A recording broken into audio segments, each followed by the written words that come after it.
What is your freedom worth to you? Each of our guests had a light bulb moment. They longed to live rather than merely exist. They smashed through their fears and programmed minds, trusting themselves, their faith, and their survival instincts, leaving the guilt, fear, oppression, and drudgery of their past for a brighter future. They took a brave and courageous step into freedom. This is their story of how they got a life. Welcome to Get a Life podcast, X-Cult Conversations. You matter, and so does your story. Hi, everyone. Welcome back to Get a Life podcast. I'm Cheryl, a former member of the Exclusive Brethren and now known as the Plymouth Brethren Christian Church, and I'm from Maple Creek, Saskatchewan. Joining me today is Pam from Winnipeg, who is also a former member and the aunt of our returning special guest today, Andrea Mackinnon Becker. Welcome, ladies. Today, Andrea is here to give us an update since she escaped the cult with her family intact. Andrea, what an incredible milestone you just celebrated. 1 year of freedom. We have had so many people reach out wanting an update, and today seems like the perfect day to do it. The last time we did your podcast, you were still in the PBCC. How do you feel now that you've been out a year? And the big question everyone has is, how did the day of leaving go on June 23rd of last year? Well, thanks for having me back on. It's very nice to sit here and not be scared for my life. I have to go to a meeting tomorrow morning. It's very empowering. Feels very empowering to be able to sit here and have a voice and be able to say how I really feel about everything. So Absolutely. Leaving day, June 23, 2023. So it was kind of a strange feeling because we planned it for so long, and when it's there, it just feels surreal, and the kids had no idea. So we packed up and got in the car and we just told them we were going on a vacation, right? I didn't question it too much because it's fun, great, let's go. And so we decided the minute that we left our house, we weren't going to look at our phones anymore. No more messages, no more phone calls. And they came all day long, messages. And so we arrived, we went up north to the Baltic Sea. We rented a little house up there and got there and basically sat down and sent the email. Oh. The strange thing is I picked up my phone as we were about to hit send and my mom called me right at that moment.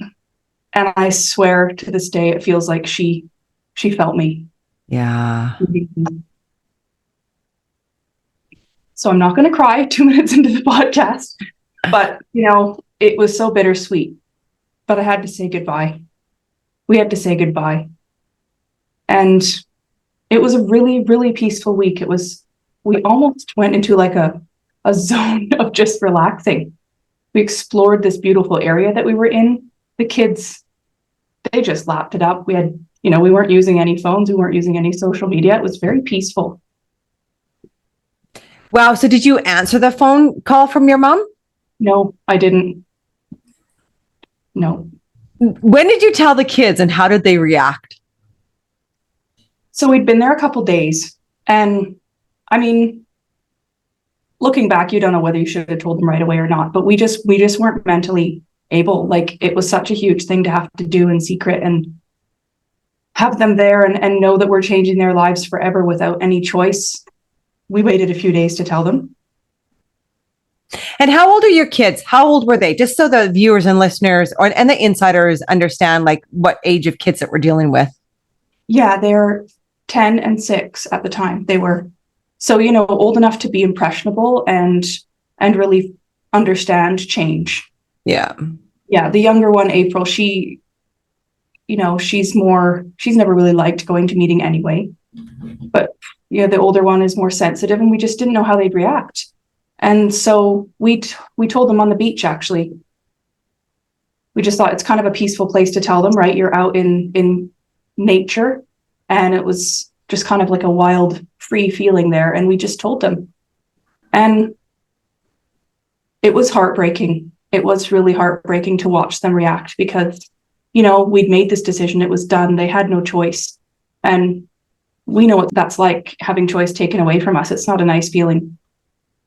And you just hope that they were able to understand. But yeah, so their reactions were mixed, but as expected. And it ended up that I sat with one daughter and Lyle sat with the other daughter, and we just talked to them. It must have been about an hour and a half. We just sat and talked to them and held them and cried and tried to explain it to them. And one way it was liberating to be able to tell our children all the weight that we'd been feeling, you know, the responsibility that we felt to give them better choice and better life. And it didn't take that long until they just seemed to kind of accept it. And then we didn't talk about it the rest of the day. We'd been on vacation for probably 4 days by then. We didn't talk about it the rest of the day. If they asked a question, we would answer, but we kind of let them lead. And in the evening, as I was tucking them to bed, one of them said to me, "Mom, it's just like life is this big, beautiful thing, and there's a door, and we've just found the key." Oh, wow. I have chills all over me. Wow. At the level of intelligence and understanding in a small child. It was beautiful. And it kind of made me feel like it's going to be okay, you know? Their parents, they're going to be safe with us. They know now we're being open with them, and it's going to be okay. And a year on, I can just say that they have thrived beyond our wildest imaginations. Yeah. Honestly, and you know, we have. Yeah. Coming back to choice, like in altering their lives, the thing is that we never had the choice of whether we wanted to join this church or not. Right. And so you can look at it. So I'm not, obviously I'm going to speak to the insiders that are in there that are in this predicament, the same predicament that you're in, is that look at it as you're giving them the opportunity to know what choice is, right? So here's the choice that we never had and we've been living in for all these years. I now want to give you this other side of the coin and the choice. And then later on, you have this something to compare it to, because right now there's nothing to compare it to because you don't have the experiences to bring forward to compare it to, right? Yeah. What a beautiful way though to think of, like, yeah, you did find the key to the door. Yeah. And I kept going back to that and thinking of it through this past year. And we really did. You know, and Auntie Pam can vouch for that. She's seen my kids and she's seen them blossom and learn and thrive. It's amazing. And now they come to me and they, you know, we sometimes will have a conversation about it over the dinner table. They both say, "Thank you, Mommy and Daddy. We know it was hard and it's hard for us too, but we know that we have a better life now." Like they understand. And when we started telling them, like, you know, you go to a good school, or you did go to a good school in the Brethren, you know, because they got an education, but we told Freya, look at how many subjects you're not getting to learn. And she was angry. She's like, I learn everything. I don't want to be told that I can't learn this and that next thing, right? I want to learn everything. And she got angry about it. Wow. Loves those subjects that she never had before at school. It's just fascinating. And she loves dance. She's done dance training for over a year and a half now, and she's done performances, you know, and they've been in plays and choirs and gone. What was your first week like with them as a family? What was that whole journey being? I mean, obviously your phones were off the entire time. Like, expand more on what that was like that first week. It was very peaceful. Honestly, I don't think there's any other way to describe it. I think Lyle would agree. It was just so peaceful. Just really, we were staying in a kind of remote, beautiful place in the countryside. And lots of walks. We went to, you know, we did a castle tour and we went strawberry picking and went to the beach a couple times and played with the kids around where we were staying. And it was so peaceful. Yeah. Took them to the movie theater, which they couldn't believe their eyes. Oh, beautiful. What movie did you see? I can't remember which one it was. Yeah, it would have been their first time in one. Yeah. Well, we took them to a movie when we were still in the Brethren. Just I love it. Out. I want to go back to the beginning just for a moment before we move on. only because we know that there's families in there that are getting ready to do what you're doing. And I want you to walk us through what it was like getting in your vehicle and driving off, knowing that literally was you walking the door. What was going through your stomach? What was going through your mind? What was that like? Try to describe it in a way so that those insiders that are leaving understand that what they're experiencing is very similar to you as a mother making that step. You're very overwhelmed with the responsibility of what you're doing. Yeah.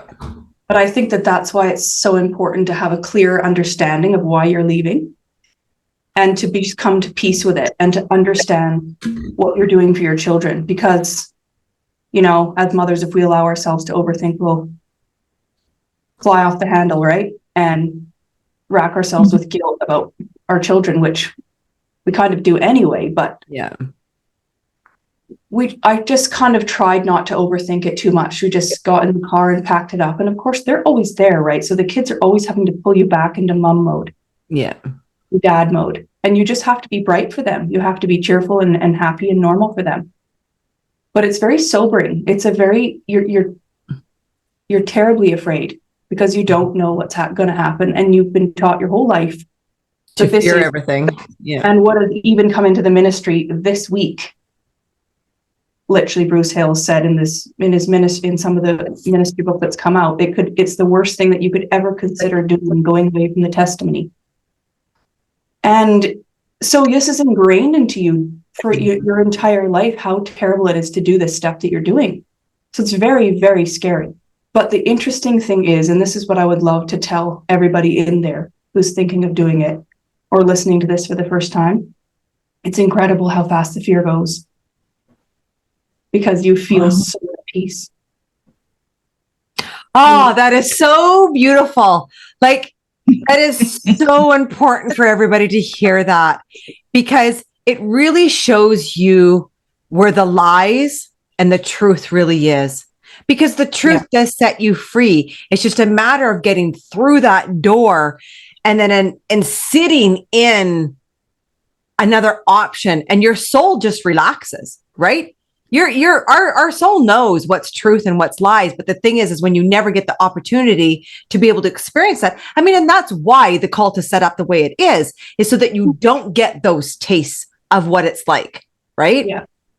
And it does take time. It really does. But it's incredible how once you've made up your mind, and, you know, we're all different as humans. Some people might sway with their decision and think, have I done the right thing? Have I not? I personally have never doubted my decision. Mm-hmm. Because once you have that responsibility of taking children, you can't just go back and forth with children. You have to show them the example, right? Yeah. And once you lose the fear, you can lead them with confidence and openness and trust, and they feed off that. Yeah. It really is. That moment you leave, I described this on a podcast just recently. It's the worst day of your life, and it is the best day of your life, right? The worst part is because you know what you have to say goodbye to. And that's not the testimony. That's not Bruce Hales. That's none of that. It's saying goodbye to your family. It's saying goodbye to connections that you've relied on your entire life. And it's also the best day of your life because you're gaining that connection to your own self. Absolutely. Yeah. And you just wish you did it sooner. You know, you wish that you weren't so afraid. And yet I was at all those stages of fear. But once you go, even 1 year on, I still am trying to get rid of that last little bit of fear, but it comes. Wow. And so you have no fear at all. Yeah. So when you get back from that, you turn on your phone. What were the messages like? Okay, there's two sets of messages, right? There's messages from us. There's messages from your Auntie Pam. There's messages from Lane. There's messages from all of us that knew that this was happening. And then there's also when you get home and you turn on your phone. Can you describe the paradox in both of those? Yeah, there was so many, and a lot of them were just kind of sad. Obviously, people who didn't know what to say. And they, people that we've left behind and we didn't want to hurt, we had no intention of hurting. We still love them the same as we did before we left. But you can't take them with you. Right. And so they send you these sweet messages and it just kills you because you can't go back just because they say to, right. Mm-hmm. And they don't understand because they've never been they haven't seen through it. So they just think, oh, well, just please come back. You're going out into the big bad world where there's wolves that are going to eat you or whatever is in their head. Right. Yeah. It's so terrifying to them. And you understand that. You just feel sorry for them. There was some fleeting ones, some quite interesting. One said to me, please don't leave us alone in here. But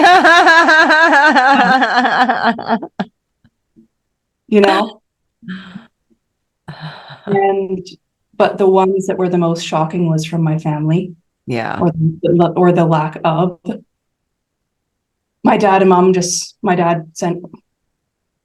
he said, well, that's stupid. That was his message. Like, oh, thanks for fighting for me, Dad. Thanks for asking me what made me make this decision. Thanks for asking me what you could have done to help me. Well, that's stupid. Yeah, it is stupid. You're stupid. It's so unintelligent and unfeeling and uncommunicative. And it's like they've written me off. Yeah. I think that's the hardest wound to get through. That is the hardest wound. And even me, I've been out like 32 years. It is still the wound that I go to therapy over, right? Is when I left, my dad just hung up the phone on me. They never came after me. It's just so, and it's not that you want them to, but there's this part of you inside that was like, really? That's just it? That's just it? It's just, you don't want to know what happened. You don't want to know what made us get to this point. It's not only me. Yes, it was Lyle and me individually, but it was us as a family. Yeah. And out of all my massive extended family, only 3 wrote me. And more of my friends wrote me than my own family. And their messages were more feeling and more detailed because they actually knew me.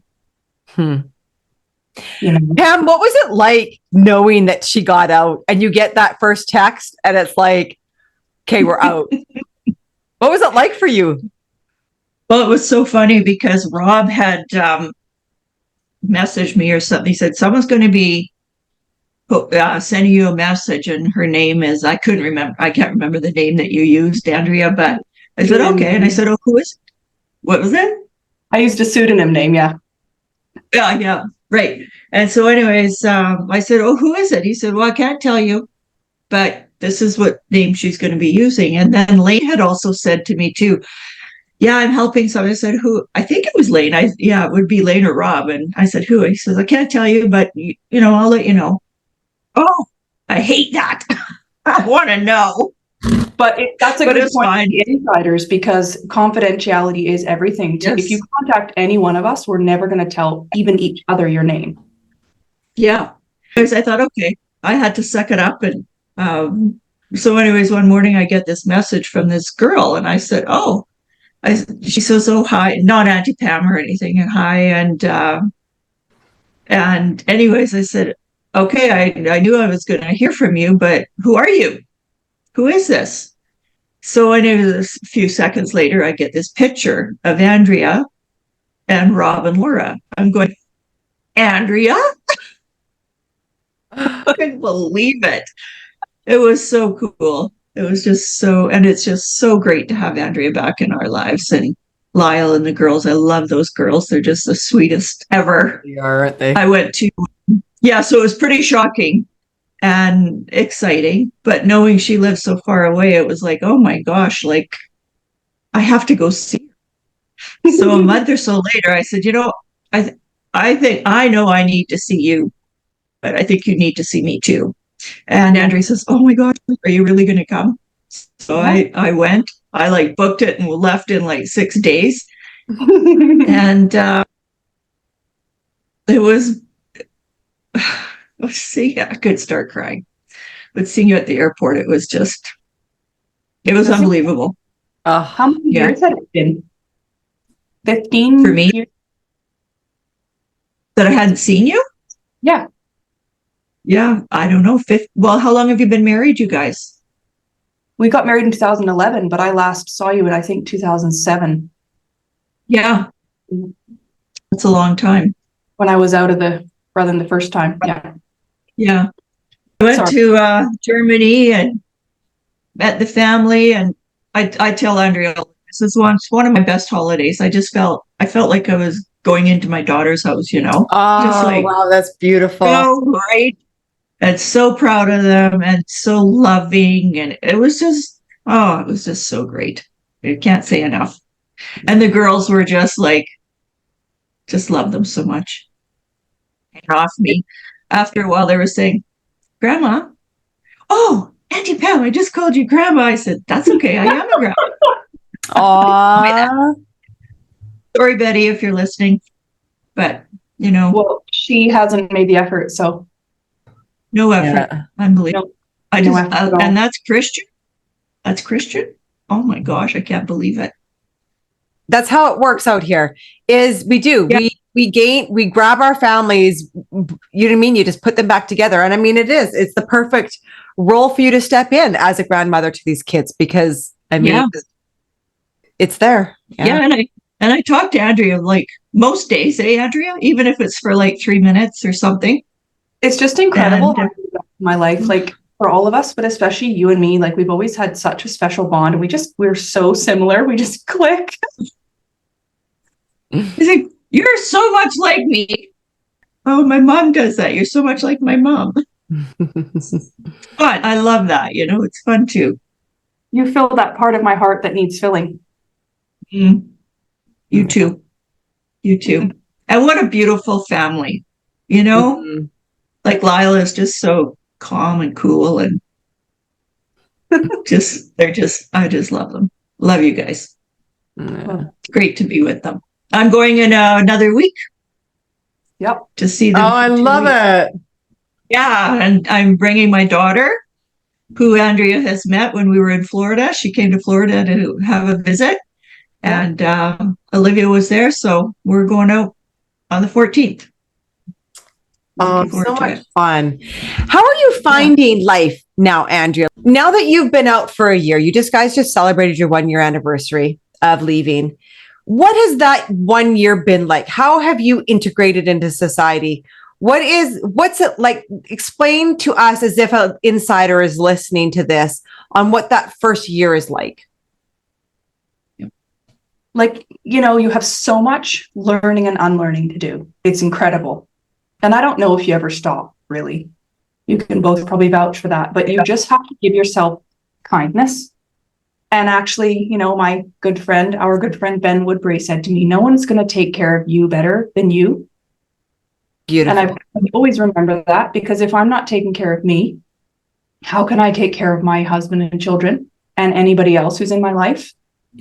So you have to be patient and kind to yourself. You have to let yourself feel those emotions and savor those moments. And when you have a bad day, sit with it, let it ride, write it down, talk to someone, but it's okay. And I think that that's something I'll never take for granted anymore, being able to feel all of my feelings and not have to constantly suppress them. Insiders that are still in there, you don't know who you are until you start letting yourself feel everything. And it's incredibly important. And from a female's perspective, from being in there, let's talk a little bit more about these feelings, because are you allowed to feel your feelings in there as a female? Not if they're uncomfortable. Yeah. Nope. There's this facade you have to wear, right? And I think one of the biggest things in there is the busyness, right? Yeah. As a female, whether you're a mom or, I was younger, but it was just so busy. It was busy, that you never were given the opportunity to be able to sit and feel. So it's very much on very different levels, right? Where it's like, no, you're not allowed to show these emotions. But on the other hand, it's like, you're too busy to even feel them. Yeah. And I think that that's part of the tactic that the brethren don't realize that they're getting sucked into, and they find it very hard to push against it once they're trapped in it, is saying no to things and allowing yourself to take time for yourself. And it's very important, because how else are you going to realize what you're in unless you step back from it for a minute? And that's what exactly the system doesn't want you to do. They want to keep you so busy from morning till night that you have no time to think beyond your basic needs. What was it like having empty time and empty space and time that wasn't consumed by things? What was that like for you when you first recognized it, and how did you embrace it?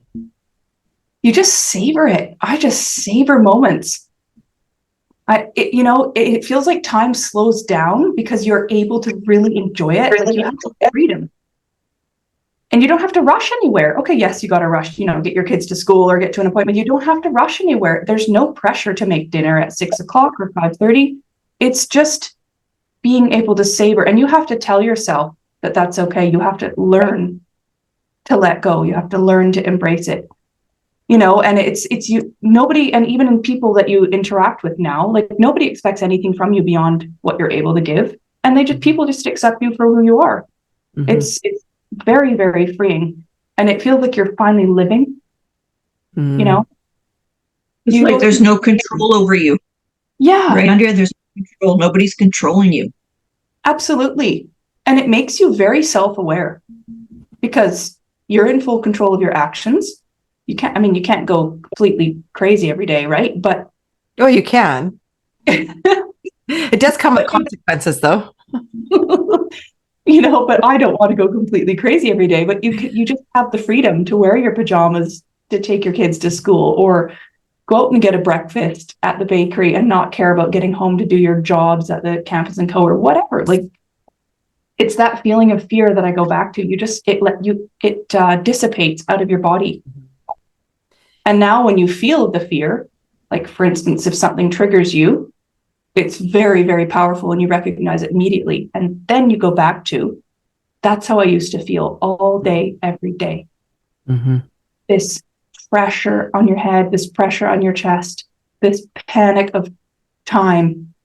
Mm-hmm. And you don't feel it anymore. How does it feel to be free of the judgment? Like the gossip and the judgments. To me, that was so hard. Like when I first left, I was 17, but at the same time, as you get into this world, and it's the same thing, you think everybody is judging you when they're not, because that's what we were so programmed. There's such a judgmental veneer that you have to wear inside there. What was that like for you to be able to come out and be free of that judgment? Like, how did that affect you? Yeah, so it is very liberating, and it's taken me a long time to get to the point where I really don't care what people think about me. But it is incredible, and where it comes from is you meet people, and I was always very highly anxious and highly stressed out and highly rushing around all the time because that's what you have to do in the Brethren. And I would meet other moms who were moms of my kids' friends, right? And they were just so chill, and there was no stress. And I'm realizing, because they haven't had that pressure in their life since they were little, they haven't learned that they have to cope with it. And they're calmer, they're stronger, they don't judge you. They haven't felt judgment like I've felt, so they don't judge me back, you see? Yeah. And it was when I realized, like, I would go into someone's house to pick up my daughter who had been there for the afternoon, and the mom was completely calm, she was wearing whatever, the house is just whatever. And they welcome you in. There's no pressure, and just that alone was such a good lesson for me. Like, nobody judges you, Then you get brave enough to invite them back, and you don't have to go clean your whole house. You can just I love it. Yeah, the coffee, and your kids are running around, and it's incredible. Yeah, it's incredible, and you're free to experiment with what you look like and do your hair and get piercings, and you just don't care who sees you at the grocery store. If a Brethren lady sees you, well, good. Hope she sees how happy I am. Have you ever run into a Brethren at a grocery store? Yeah, often. But I think they're avoiding our village now because we don't run into them much anymore. But I sent you a screenshot, right, of one interaction that I had. Somebody that I ran in. Well, I didn't actually run into her, but I saw her across the parking lot, and I got this extremely confronting message after. I'll explain this to you. I'll give you a bit of context. So I was pushing my grocery cart to the car, and I wanted my kids to get in the car because I had to go around behind my car to load my groceries in the back. And so I said, get in the car. And I was just making faces at them and smiling at them and, entertaining them a bit as I pushed my cart around. And I could see a Brethren lady with her car a couple rows away. And I could see her looking at me, and I just kind of glanced over there and carried on doing what I was doing. And, like we were just talking about judgment, you just don't really care what people think of you. So, you're just living your life. You're happy. And anyway, she must have thought I was trying to look at her from afar or something. I'm not quite exactly sure what she thought, because, Brethren women are very paranoid when they're in public. They feel very afraid. They run in and out of the store, and they go to their car and they're like, oh, I'm safe from the world again. So they're very paranoid in public, which I've felt like that myself, right? Yeah. So I got this message, and so this is the message that I got. For many years, I thought you were a friend. You betrayed me and many of your friends. What happened today confirmed me that I don't want to be near someone that creeps on people like you did. It is very, very childish what you are doing, Andrea, and it's you that is suffering. Nobody believes that you are happy. If you have to say that you are happy, then really you are not. You have no remorse. I fear for those two beautiful little angels you have. When you change your way of thinking, I will be there for you, but like this, it's a no-go. You are not a teenager. You are a full grown-ass woman, and you should act like one. I know that this is all because you are depressed. The solution is not to stay in that state for long, otherwise the devil gets at you. It is never too late to come back. Now, there was more to that message before and after, but that's the part that I thought was relevant to share, because my feeling was I was very hurt by that message, because this was written by somebody who had moved from overseas like me, and I had done nothing but be kind and take an interest in her and go out of my way to drive her places and take care of her, not ask for anything in return. And that's what I get, And Absolutely horrible. It shows, though, how brainwashed the women are in there, right? It's very exposing, isn't it? Yeah. It's very exposing. And I just still feel so sorry for her. It's terribly triggering for me to even see it again, because it was so offensive to me that she tells me how I feel. Mm-hmm. And if you have to say that you are happy, then really you are not. Well, that's not her right to say. And I wouldn't say that about her. Mm-hmm. And the thing is just to even say you're not a teenager. So by you having your freedom and having joy, which is what she would have seen or have been seen, is she's seeing you happy and joyful. To them, that is us being a teenager. That's not, no, you can be a grown ass full woman and be joyful and be playful and still not have to be, this subdued female in this world that just that just goes. It's responsibility. Hell no. You can get out and have some fun. I plan on having that much fun when I'm 90 years old. So, I don't know. Yeah, take it as a compliment. Be a teenager. Well, and that's the thing. And how dare she say that you were creeping on her? Like, is she weird or what? That's awful. I realized it looked a bit funny. Like, I'd taken my grocery cart round another parked car to go to my trunk. And, okay, I'm sorry I glanced at you. I didn't realize that it was, it would offend you if I glanced over at you. And it really, I came home and I told Lyle about it, and he said, she can't understand seeing you happy. Yeah, that's exactly what it is. Yeah, because I did talk to her the last time. She's probably one of the last people I talked to in the Brethren, and I was incredibly stressed because I was just dying to get out of there, right? Yeah. Depressed. I was depressed because I was in the Brethren. Yeah. And I couldn't wait to leave. Yeah. And how's your depression now that you've been out a year? It's gone. You look like you're 10 years younger and a teenager. So own it. And I'm a grown-ass woman. But it's incredible, and I keep coming back to the fact that it's very few people, only I would say Lyle's parents, who actually asked us, what happened? What made you do this move? Oh, how are you? Are you okay? Could we have done anything? It wasn't the people that I thought would ask those questions. Yeah. The people who thought would care wrote me off and told me, talked down to me and told me that I was making the worst decision of my life. And I was taking my children to hell and all these things.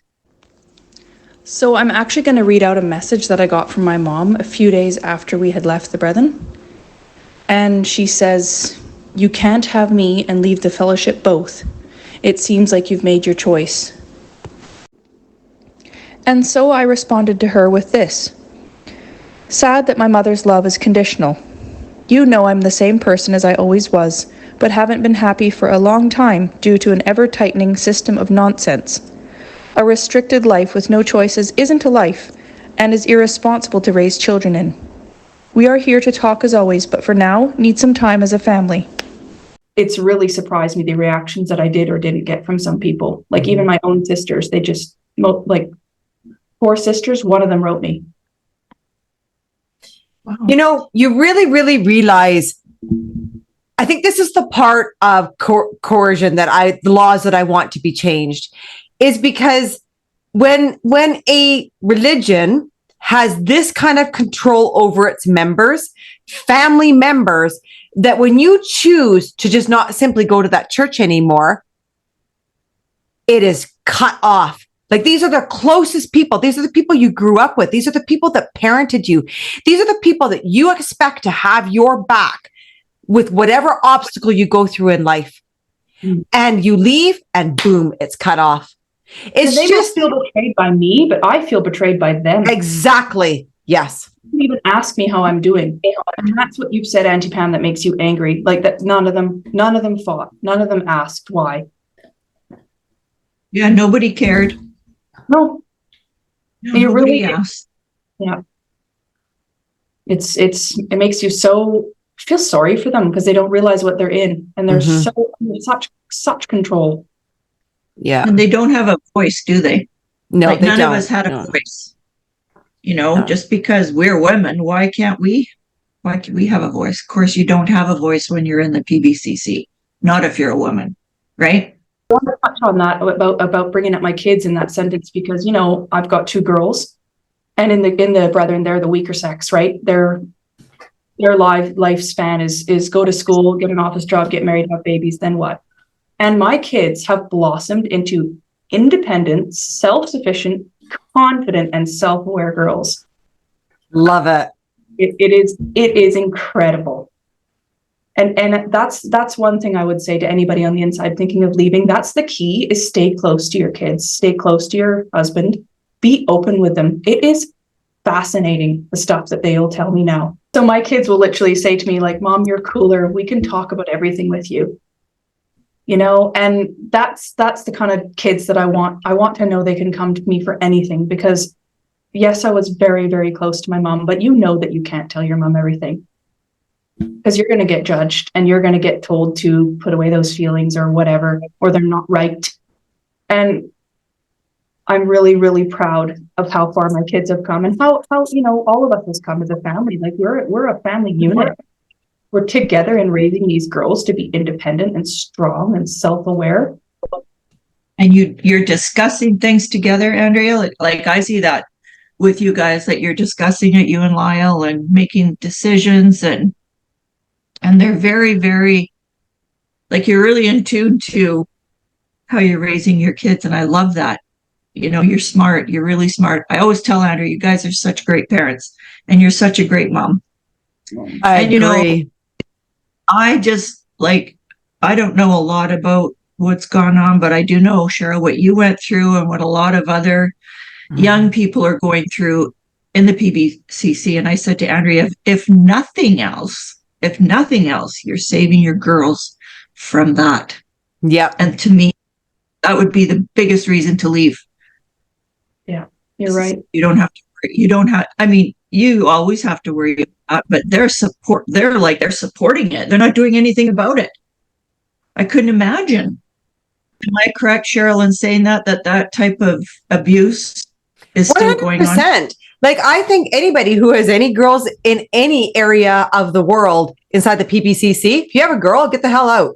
Like, 100%. You guys, I wished I could share my inbox. That's what I wished I could share, but I can't.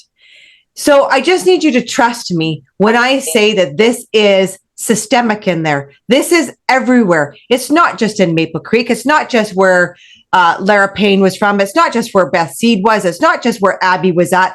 It's everywhere. It is absolutely everywhere. I'm not sure if you've watched the podcast that we just did with Growing Up in Polygamy. And Richard and I was on it. And of course, we all know Richard just tells a little bit more of a story on everywhere that he goes.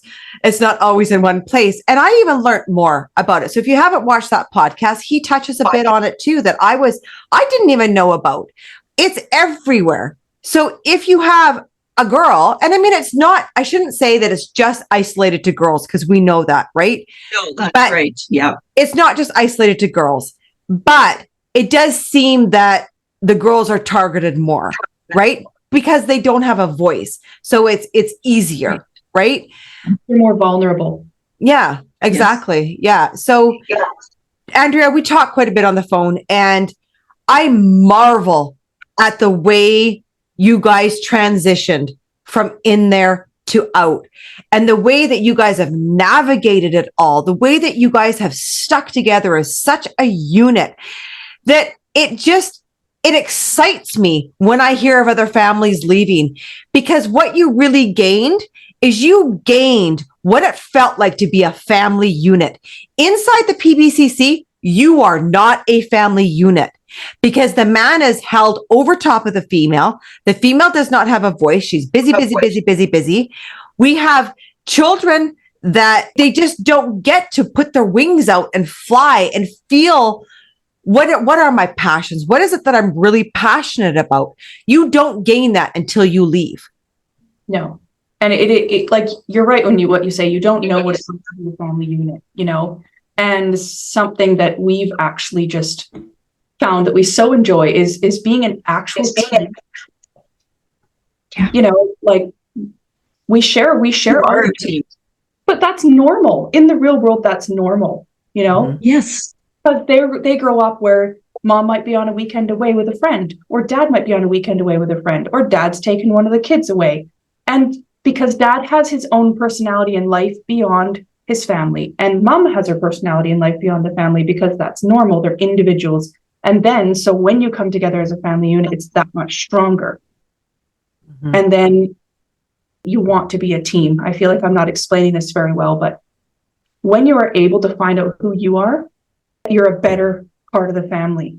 Yeah. Yeah. I think I could say that for my kids too. Like we are so incredibly close.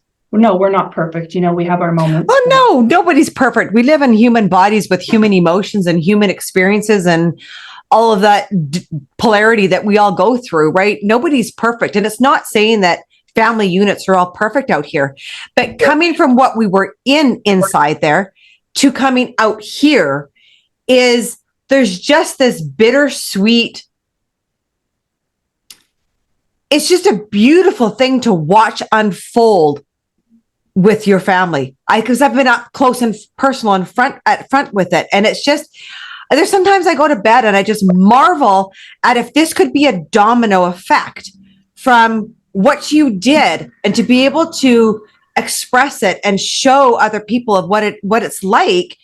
It's not, you are a tighter unit out here than you ever will be inside there, because inside there, it is held together by somebody else. It's held together by rules. It's held together by this robotic system that doesn't allow you to bring your heart and soul inside it the way that when you leave and then you bring it out, it just glues everything together. And really, I think it's so important that people understand that they're never going to know what it's like unless they leave as a family. Exactly. Yeah. It's scary. Of course it's scary, but wouldn't you rather be able to discover all what life has to hold than to just accept a path created for you? Yeah. Really? When you think your child could be something in this world and make a difference, or you could, there's so much opportunity. And the thing is that we can also train our children. We can protect our children better than we ever could. We can train them better. They're very, very aware of everything now. Whereas before, if you tried to train your child against some of the abuses that happen in the Brethren, your child would tell someone else. Yeah. They get in trouble for it or whatever. Whereas now we can train our children. And what happens is that as open as you can be with your spouse and your child, you're tighter. You're that closer family unit, right? Yeah. Yeah. Yeah. You're not governed. Yeah. And what it does is it makes you just appreciate everything. It makes you appreciate those walks on Saturday morning in nature and just, going out to get a pizza or going out to just sit at the lake. You just appreciate it. Or heading out for the weekend. So like, have you guys got a chance to travel? Have you guys done any traveling since you've been gone? Since you've been out? A little bit. We have had actually a lot of trips. We've had some family trips and some solo trips. And yeah, we've been really lucky. The last fall, Lyle went to England to visit some of his uncles and spend a weekend there. So that was his first solo trip. And then we went to Montreal for Christmas to Rob's. And we had our first family Christmas with the tree and the presents and the snow. And it was incredible. It was really incredible to have a first proper family Christmas, right? And give the kids that experience with their cousin. And then then I went on a solo trip to Florida and to Alberta and saw both of you. So that's not a surprise to you. And that was something that I had been dreaming of for I don't even know how long, probably since I'd had postpartum depression after having Freya. I dreamed about having time alone. And I kind of never understood why, but I just wanted time to figure out who I was. Yeah. Outside of a mom. Yeah. And it's not that you resent your role as a mom at all. No. In the Brethren, you are a mom and that's it. And really we're so much more than that to be a good mom, right? Mm-hmm. Mm-hmm. Yeah. And it was really transformative. And I felt like Lyle and me have felt like every trip that we've done has helped us further in our healing. So traveling is very important. And you don't have to go far, but just go somewhere and have experiences with your family. Love that. And you went to a ballet? Yes, we did. We've done many cultural things. I'm going to pull some pictures up here. Let's go through some of these pictures you sent. Okay, so this is a pre-leaving picture, as you can see, but we thought it would be interesting to show everybody what it looks like when you're sitting in a Zoom meeting in the Brethren, which, by the way, they still do. So Lyle's in the front because he's the man. And I'm in the back with the girls because we're the submissive gender with our scarves on. Look how different you look. I just have to point out, you literally are glowing now compared to this. Totally. Like you can feel the weight of the world in this picture on you versus how you look now. Yeah. She doesn't even look like the same person. No, it doesn't even look like the same person. The funny thing is that we would never be wearing shoes because why? You don't have to show your shoes, Yeah. Half the time April would be here sitting behind Lyle because she was wearing some sort of get up that she put on. She wouldn't take off. I love it. Oh, that's so good. And that's why I did this podcast in this room. Yeah. I'm in the front row. My voice Yes, you are. Anymore. I'm the spokesperson. Yeah. You reclaimed your throne. Okay, so this is actually the day we told the kids that we had left Brethren, and this is in the evening. Oh, I got chills. This is just to show you the beautiful Baltic Sea. Wow. That's a beautiful picture. You guys can already feel it unwinding off of you in this picture though, hey? Yeah. Shorts, flip-flops, beach. Yeah. So this is, we went to a ballet and the Nutcracker Ballet in Germany before Christmas. And it was just such an amazing cultural experience to take the kids to. We were all, even Lyle, just sitting there with our mouths open, just amazed at these beautiful dancers. And, it's like a craft. Yes. Yeah. And what an introduction to the kids, right? To just, because they've never seen things like this of what you can do with your life beyond just being a mom and a server to other people, right? Yeah. And it exposes them to just all sorts of new things, broadens their mind and makes them more open. Oh, that's a great picture. So this is at Christmas in Montreal with Rob and his partner Laura and their daughter Bianca. And we went up to the Mont Tremblant Mountains and watched the skiers and spent Christmas there with them. And it's just incredible to have family. You just appreciate them so much. Yeah. So much. Yeah. To be able to catch up with family, because how you remember them in the church is like, I mean, they've evolved and they've grown, right? So it's so good that you got to catch up and, meet, your brother who's a completely different person than he was when he was in there, right? Absolutely, because there's no more having to hold back who you are. Mm-hmm. Yeah. So you just appreciate each other for exactly who you are. Yeah. And we heal out here. Like that's, I think, the biggest thing and the biggest opportunities that leaving gives opportunities for growth. Leaving gives opportunities for healing, right? It's just, and that you can't put a price on that. No. So this is in March. We went to Munich in Germany for a weekend because Lyle had spent a lot of time in there on business and he really loved the city. So we took the girls there, and this is at a circus. Aww. It was just incredible. Again, another cultural experience and the acts were from all over the world and they did such amazing things. One girl even hung upside down by a hook in her hair. Oh, wow. Yeah, I've seen that. Yeah. It was incredible. Cool. It was a really amazing experience. Look at the girls are really glowing though. You can see that they're really integrating well. Yeah, they really are. Yeah. Mm-hmm. Aw, love that. We went back to the Baltic Sea, to the same place where that previous picture was taken. And this is our 1 year leaving trip. We decided to celebrate it as other people have told us to celebrate it. Mm-hmm. We asked the girls, would you like to go back? And they said, yep. So we went back and we just did the same thing. We just hung out at the beach all day and kids played in the sand and we just reflected on our year. That's so beautiful. Oh, I got chills from head to toe. It was amazing to look back over the year we've had and have the girls look at us now and say thank you for what we've done for them. Yeah. Because now they can appreciate it and with the experiences behind them, right? So you said you went to Montreal for Christmas. Were you able to see any of your family that are still in the Brethren on that trip? Yeah, I actually went to see my mom. Oh, wow. How did that go? Well, not well. Yeah, I bet not. In my eyes. But so I felt this feeling that I needed to go and see her because she's old and I didn't want to miss that opportunity.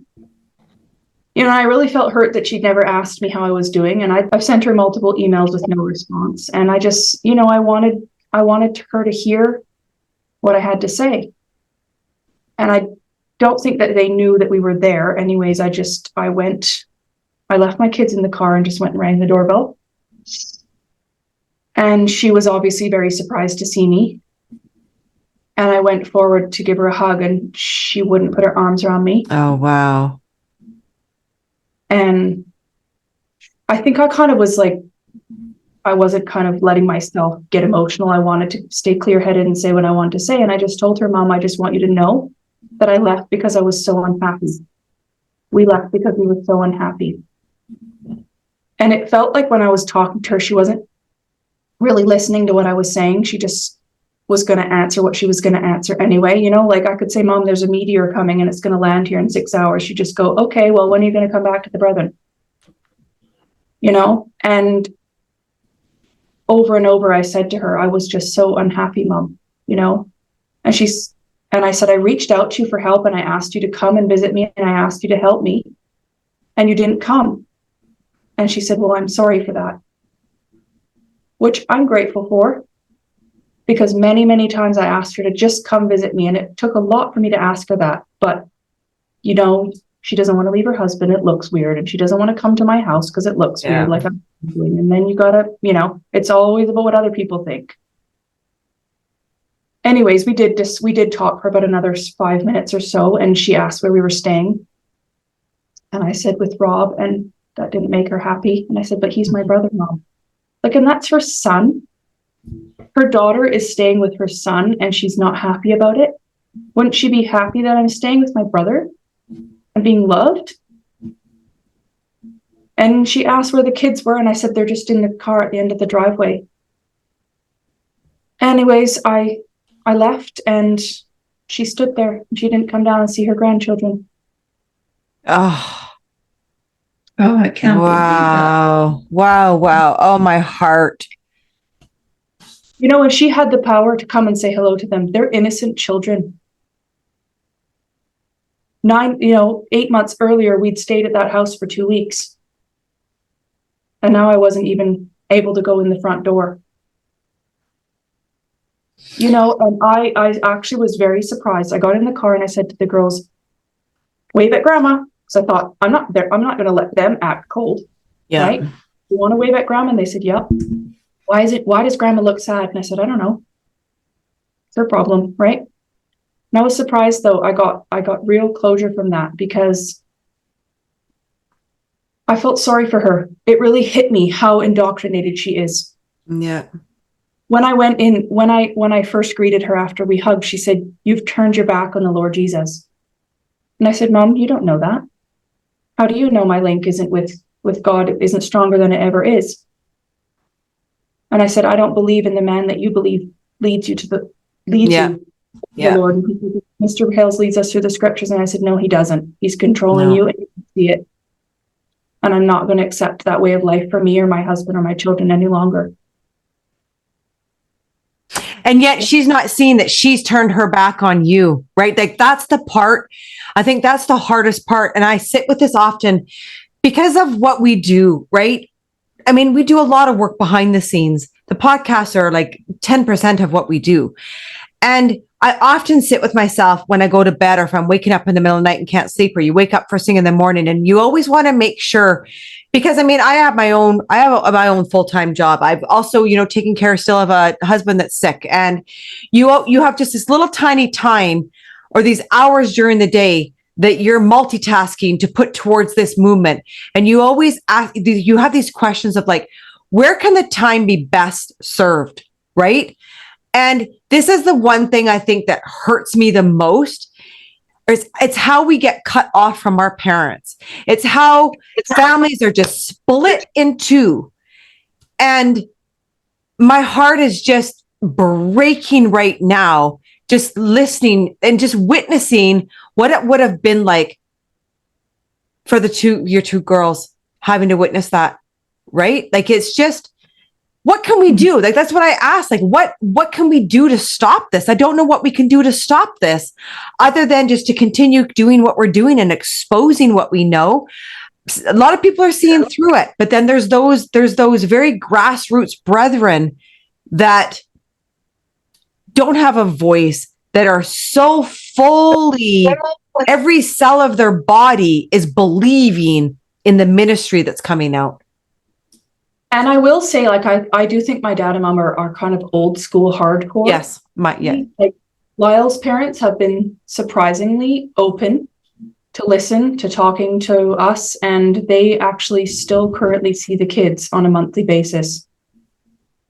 And we've made sure that it's a very, a safe environment for them, and they don't talk about things that will stress the kids out or trigger them. And it's actually been going okay, because at the end of the day, if they love my children and they're making the effort to see them and be interested in them, then they deserve their time, right? Mm-hmm. And if I can make sure my children are going there and they're safe and they don't come back upset, then it's okay. But my mom lost her privileges because she didn't make any effort. And what happened is that the kids don't talk about her or miss her anymore because she effectively erased herself from their lives. Yeah. We drove away from this meeting, and I was very shocked at myself. I didn't cry and the kids didn't cry. And it was just like, okay, I've said the realization of what you have to accept. Yeah. I've just got to feel sorry for her. You say that too, Auntie Pam, don't you? You just feel sorry for them. Yeah, really. For sure I do. Yeah. Yes, we're angry at them sometimes, but I just feel sorry for them. I don't know how long ago it was, but maybe 15 or so, maybe 20 years ago, I get a call from my mom, and I was at work. So that led into them coming to visit me in Winnipeg. And so there was my mom, Gordy and Betty, then I got to go down to St. Vincent to see my sister. And it was wonderful, it filled such a void. But at the same time, I knew why they were doing it. They just wanted to clear their name because of the way they had treated me. So after a while, it was just kind of went by the wayside, but I always kept in contact with my mom. And it was so sweet. Like, I'd phone her and we just chit-chatted. And my son went to school in Montreal at that time. So I would go out to visit him, and I'd always go to see my mom, have a little visit. And at one time, it was funny when you're talking about being totally cut off. Betty was showing me the pictures, and I'm going like, I said to her, why are all these pictures in these photo albums? Like, they're all cut. It was me. They cut me out. Nice. Like I was dead. And I remember finding one of you and being like, who is this beautiful person? Oh, sure. So anyways, my mom was, she was getting sick and ill. And so anyways, we had been talking, and one day Gordy phoned me and he said, I think he called me or I called him, but whatever, doesn't matter. I just said to him, well, how's mom doing? Oh, she drives us crazy. I'm going like, you're serious? And he said, it would be better if you just didn't call her anymore because you have nothing in common. I said, seriously? Nothing in common. That's so mother. I said, she's my mother, Gordy. She's my mother. And he said, well, you just have nothing in common. It would be better not to call her. And he was calling me at that time because Andrea had been in Winnipeg and she had left the Brethren at that time, and they were wanting her to go back, and they just wanted to know what she was doing, where she was. And you phone and ask her, like, So anyways, yeah, so I talked to my mom after. I hope she's not going to get in trouble in heaven when I tell you what she said. Too late now. Don't get in trouble, Mom. It's okay.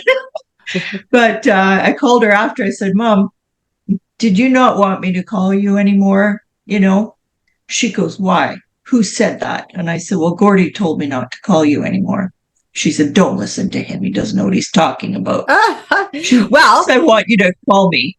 They do say that families have the right to, like, that they say that in articles all the time, that it's up to the families whether they want to have a connection with you. So if your mom wants to have a connection with you, then she cannot get into trouble for it. Well, we had the connection, and and it was great. I loved it. So, but yeah, she was really upset about that. And she was old. She's in her 90s, right? Yeah. So who is my dad to say that you can't call your mother? Yeah, and she's a pain in the butt or pain in the neck or whatever he said. How rude. I would have loved to look after my mother. Yeah. I would have loved that. But poor thing. Yeah. But that was rude on your dad's part. Just so rude. And it's just this thing that, they think that they're so arrogant, and they're actually very immature. Yes. In the way that they think. They're very underdeveloped because they haven't learned real life situations. He's not putting himself in your shoes and saying, because I think you were trying to get a hold of grandma and you couldn't or something. So you called dad or whatever, so maybe here I have my chance to tell her not to call him. Well, it's not his right. Not at all. No. So moving forward, Lyle was working for a Plymouth Brethren business when he was in, right? Yes. And how is he still there, or what's he doing now? So he doesn't work for a Brethren business anymore, but so when we came home from Montreal at Christmas, we gathered that somehow his Brethren employer found out that he was staying with Rob, an opposer, right? And this began the process of him getting fired. Wow. It happened kind of overnight. It was very sudden. And it's not like Lyle cared to leave there. He didn't want to leave there, but he wasn't going to quit because there's no reason to quit, right? Mm-hmm. And he asked what the reason was, like, why am I getting fired? And he's like, well, you don't need one. We don't need one. So interestingly enough, he had other ex-employees of this business, non-Brethren members, reach out to him and say, oh yeah, this is how it's been for us and this is how they're treating us. So we took it to a lawyer. And after a couple months, they had to sign documents saying that he'd done nothing wrong and pay out. That's awesome. So point proven. I mean, they could have paid him €1. It wouldn't have mattered, but you have to admit that he did nothing wrong, because he didn't do anything wrong. And it's religious discrimination because he doesn't agree with their views anymore, right? Like here in Canada, that's not allowed. Like you cannot do that. No, and he didn't even have to pull that card in the end, because they had approached him multiple times and he had the proof, he had the emails, he had everything. Yeah. And they even tried to get him to sign something without explaining what it really was. So wow. He now, thank goodness, he had a nice month off and really started to heal. And now he's at a good job that he's really loving, and he's able to move on. He's not in the environment every day. He's not being dragged into that. And he's at a job where he's being treated like he's valued and appreciated and seen. And he's so happy. That's beautiful. That is so good. Have you had people on the inside within the Brethren reach out to you now? Like, does Lyle ever hear from anybody? Do you hear from anybody? Well, it's mostly been since my podcast came out, which was end of May, which has been very, very interesting, because I've kind of laid low until then. I wasn't ready to release it. And, when you're putting your story out there, it's a big thing. So credit to everyone who's ever done one, because they helped me. So since putting out the podcast, we've had a lot of people reach out, and most interestingly was wives who have said that they watched my podcast and it's made them realize that they don't have to stay in that system anymore. That's awesome. The veil is lifted off their eyes, and they see through the system now, and they understand that there's a better choice and a better way. Mm-hmm. It's an incredible feeling to be only 1 year out and to be already able to help other people leave. It's so incredible. But we knew that this was going to happen by showcasing what you guys did, because you're the most recent family that has come forward and everybody can relate to. It shows people that, yes, this is possible. Yeah. Mm-hmm. And it's, it's by sharing our stories that we help. It's how it helped me, by hearing other people's stories, where however small you think your story is, if it helps someone else, then it's worth telling it, right? Mm-hmm. And correct. It's a very liberating feeling to know that by being vulnerable and sharing your own story, that it can help someone else. Yeah. What tips would you give any families that are wanting to leave? Now that you're 1 year out, you've sat back and you've reflected, what would you say to them? Well, firstly, I would say, if it's possible, discuss everything openly as a couple. Like, this is super, super important, and it will take you time to learn how to do that, because you're so used to not sharing that kind of stuff deep inside, right? Like doubts about the fellowship or whatever. But discuss things openly.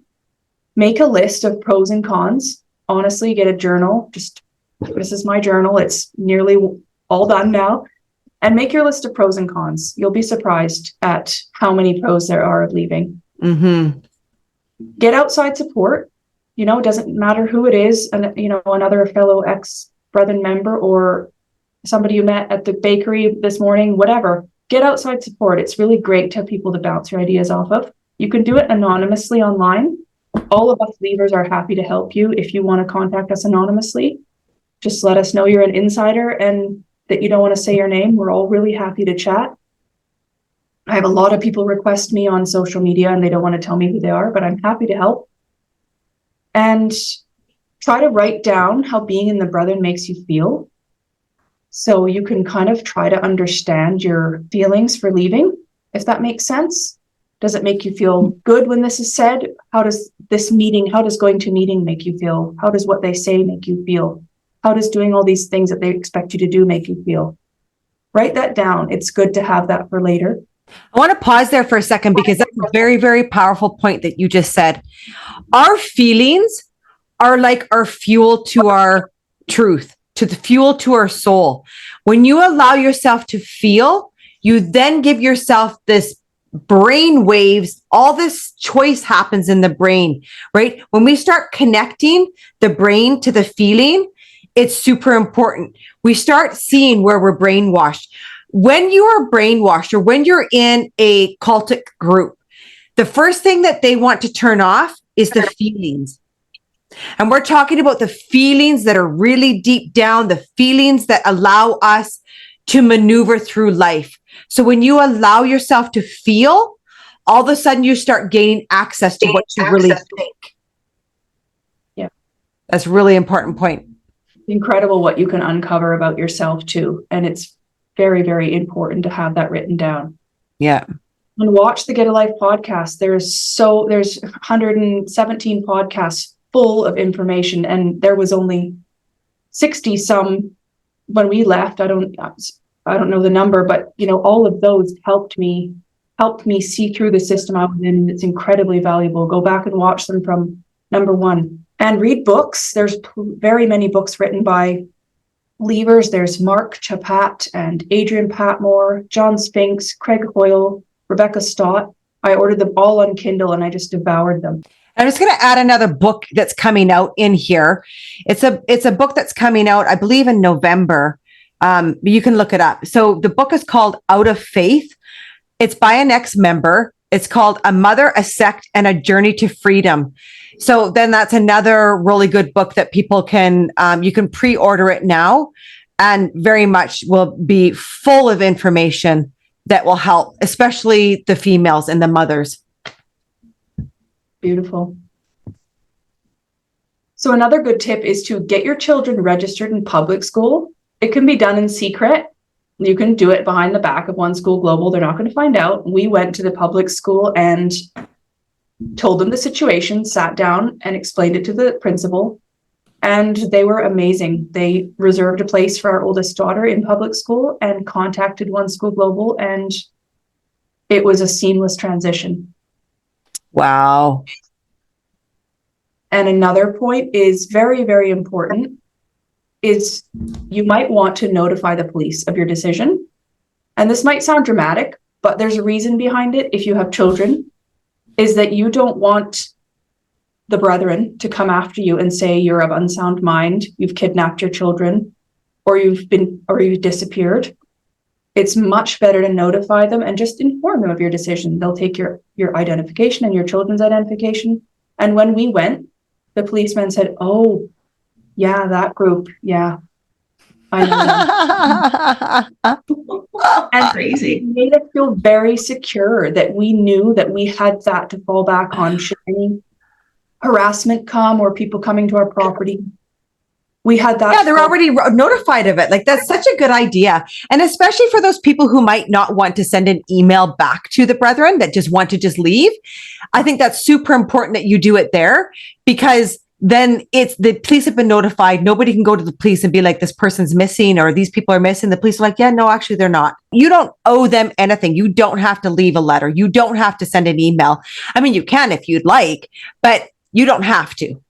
No, you're not tied to them. You're not legally bound to them. You never signed any papers saying that you're a member. Yeah. You do as you wish. You can send an email if you want. We chose to, but you don't have to. Yeah. But it's, we've been extremely grateful for that advice and always know we've had that to fall back onto. Yeah. And try to make sure that your finances are not too entangled in the brethren, which is a huge thing. And if they are, make a plan. Try to emotionally pull away from friends and family. It's not an easy step, but it's basically a protective measure in how you cope with leaving. And it's important to learn how to not rely on them so much. Because you got to stand on your own 2 feet. If you're going to leave, you have to be prepared to do that. And there will be new friends and family who will support you. And just some other tips are, you don't have to do what they expect you to do. You don't have to have company. You don't have to volunteer at Campus & Co. You don't have to drive the bus, which I understand is terribly scary to say no to, because I was there myself. But find your reason, step back, Yeah. give yourself time. Stand up for yourself. Take the baby steps and see how you feel when you choose yourself over the demands that are expected of you. And make a list of little ways to integrate into the real world. Just be more friendly to people that you encounter, chat with other parents, join a fitness class.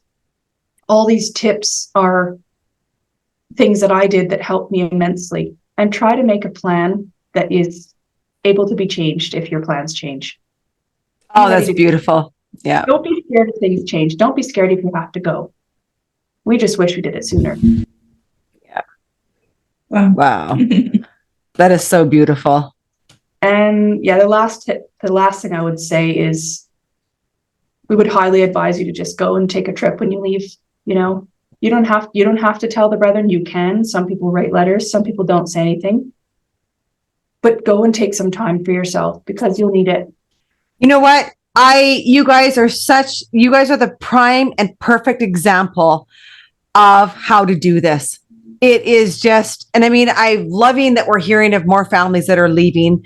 I hope that they come forward when they're ready, because every family that gets out intact will have different ways, and they've altered things here and there. And we need to hear of these things. We need to be able to present them to everybody else that's still in.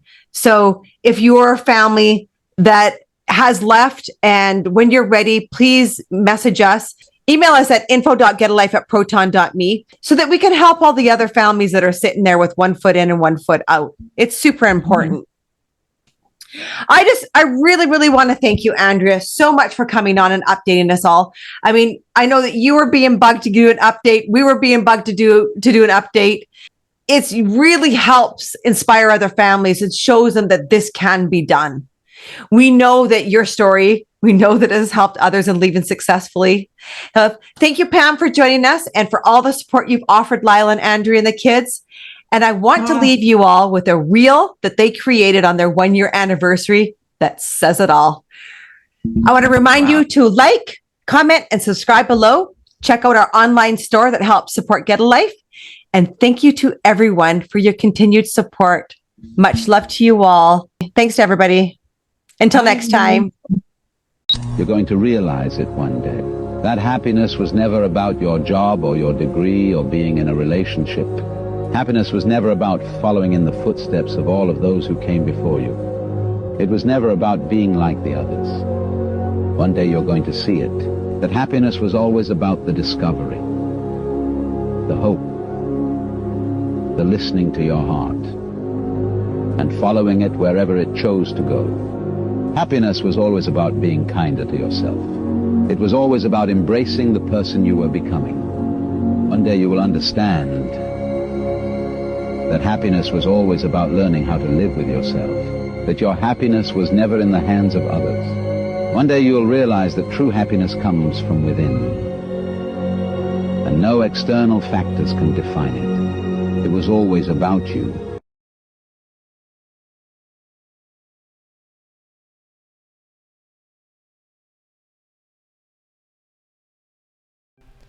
How can you support Get a Life podcast? You can donate internationally via PayPal at www.paypal.me/getalifepodcast. PayPal also has a QR code that can be scanned. Or donate to our Get a Life podcast GoFundMe.